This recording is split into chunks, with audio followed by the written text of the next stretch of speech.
Shalom, my friends. So here I am in the United States. I'm still here, and I'm sending this message from Philadelphia, where I'm spending Shabbat with my cousin and his beautiful family. And we're having a little bit of a family reunion later, literally as the fellowship is happening. So just a couple hours ago, right now, is when I am filming this message for you.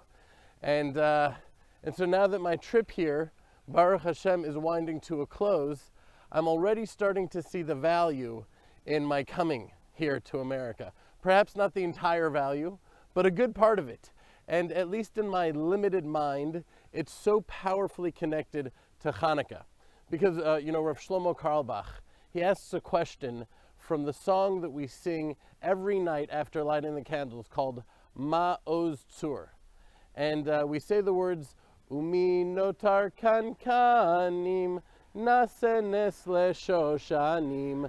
And from the leftover vial of oil, that leftover minotar, the leftover vial of oil, the Hanukkah miracle was done. So the question is, why the Greeks didn't find that last vial of oil? And so are you ready for this? He gave an answer that I've never thought of, yet it seems so obviously true, as it's so consistent with Hellenized Western philosophy.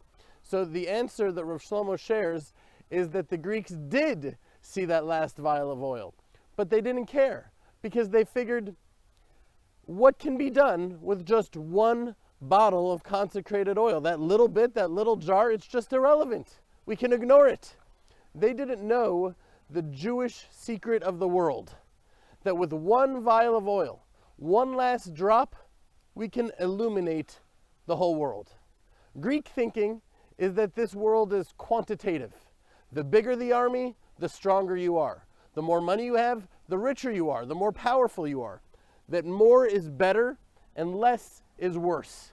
They're quantitative in the way they see the world. We, on the other hand, we're qualitative. That one vial of oil was able to continue burning until this very day. Until this very moment when Jeremy and his family will be lighting their menorah on this night, the 8th night of Hanukkah. The 8th night, the night that we called Zot Hanukkah, based on the biblical verse from Numbers chapter 7, verse 84. Anyways, on my travels over this last week, I have seen the human equivalent of the last vial of oil. For as Proverbs tell us, Ner Hashem Nishmat Adam. The soul of man is the candle of Hashem. And you can almost visualize it, right? God himself is that eternal torch, that original fire of light and illumination from which all of existence derives its sustenance. And the soul of man, deep at the soul root, when you peel away all of these shells of impurity, that soul of man is a candle lit from the same divine fire which is Hashem.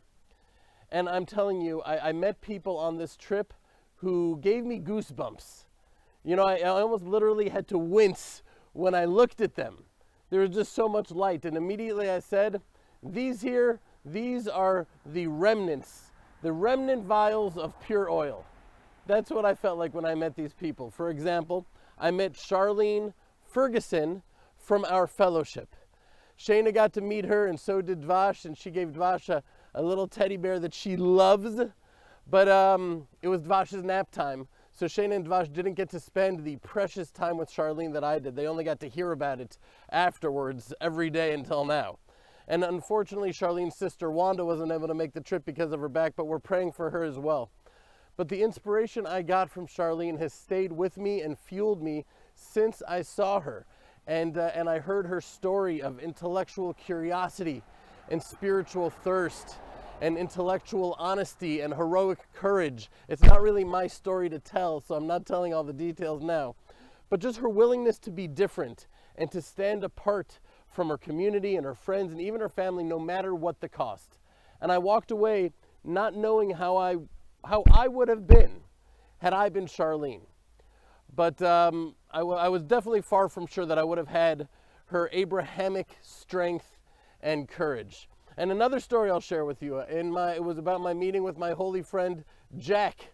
I met him in his office in downtown Brooklyn, and maybe it was the weather or the area or both, but everything just seemed like this dreary, concrete jungle in Brooklyn.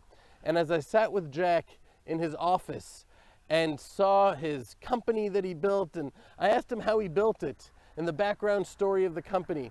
And then he did something that I really think I'll always remember, and it's difficult to describe. I'm not going to do justice to it, but he came, he sat down next to me on the couch, and he pivoted towards me, and he looked me in the eye, and his face lit up. And he said, "Is it okay if we just skip all that? Please, please, just tell me about Israel. Talk to me about Israel." And, that look in his eye, I can only describe it as chole ahava, as lovesick. He was lovesick, like someone asking to hear a word from their fiancée who they haven't spoken to or seen for a while. He just wanted to hear anything about Israel. I could have said anything, as long as it was about his beloved Israel. And I remember for one fleeting moment wondering whether he was more in Israel, sitting in his underground office in Brooklyn, than some people actually living in the Holy Land. And so on my journey, I see these last single jars of oil, these last remnants of supernatural holy light shining from the darkness of the exile. And I can't help but to think to myself that perhaps that's what the exile is all about. The darkness of the exile was there to provide a contrast for the light of redemption. And with Charlene and Jack and the others, during the time I was with them, I actually felt like I was in the land of Israel. It wasn't a thought, it wasn't a feeling. For those moments, it was a feeling. For those moments, I feel like I could have been sitting in the heart of Jerusalem with these people. That was the spiritual strength and energy I got from them. It was beautiful. It was beautiful. And that's what Hanukkah is about. Hanukkah is about beauty. Rav Shlomo said that on Yom Kippur, we are purified, right? We're forgiven. We become pure again. But on Hanukkah, by the light of Hanukkah, we become beautiful again. The Etz Hada'at, right, the tree of knowledge of good and evil, that knows what's right and wrong, good and bad. But the light of Hanukkah transcends all of that. By the light of Hanukkah, we see beauty. So my friends, may we merit tonight, when we gaze at the 8 holy candles of Hanukkah together, to see only beauty in the world. Beauty in each other, beauty in ourselves, and beauty in the destiny that we've been given to bring forward and to bring forth the light of redemption and Mashiach, Be'ezrat Hashem. All right, shalom, my friends. I'm so eager to see you again, please God, upon my return to Eretz Yisrael. Chanukah Sameach. As the masks are coming off and much of the world is turning not only against Israel, but yes, against the Jewish people, if you feel different, if your love for Israel is growing deeper and stronger, if you're thirsting to cleave to the nation of Israel and to the God of Israel, if you're thirsting to learn authentic Torah from Jews in Judea, then the Land of Israel Fellowship is for you.